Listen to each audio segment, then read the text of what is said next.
যখন বাইরের রাজ্যের মেয়েরা আমাদের জিজ্ঞেস করে হাই হ্যান্ডসাম তোমার বাড়ি কোথায়, তখন আমরা তাদের উত্তর দিই, যদিও দীঘা আমাদের বাড়ি থেকে 30 কিলোমিটার দূরে, তবুও তাদের আমরা বলি যে আমার বাড়ি দীঘাতেই, যাতে করে মেয়েটা জিজ্ঞেস করতে পারে যে যদি আমি ওইদিকে যাই তাহলে তোমার বাড়িতে একটু থাকতে দেবে। তো সেই কারণে সেই ভেবে আমরা বলি যে আমার বাড়ি একদম দীঘার কাছে। আর যখন বাইরের রাজ্যের ছেলেরা আমাদের জিজ্ঞেস করে যে ভাই তোর বাড়ি কোথায়, যখন আমরা বলি খড়গপুর বা নন্দীগ্রাম, তারপরে তারা যখন বলে যে হচ্ছে ওটা দীঘার কাছাকাছি না, তখন আমরা তাদের বলি না রে ভাই ওটা দীঘার কাছাকাছি নয়, অনেক দূরে, সে অনেক জার্নি করে তারপরে আমরা দীঘা যাই।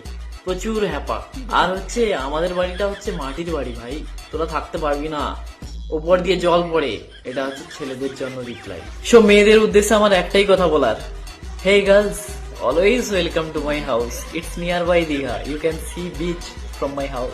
আর ছেলেরা তোদের উদ্দেশ্যে বলার, আমার বাড়ি হচ্ছে মাটির ঘরের, ওপর দিয়ে জল পড়ে, যদিও বৃষ্টি না পড়ে ওই সময় আমি হচ্ছে পাম্প চালিয়ে জল ফেলাবো যাতে তুই থাকতে না পারিস। যা বেরো।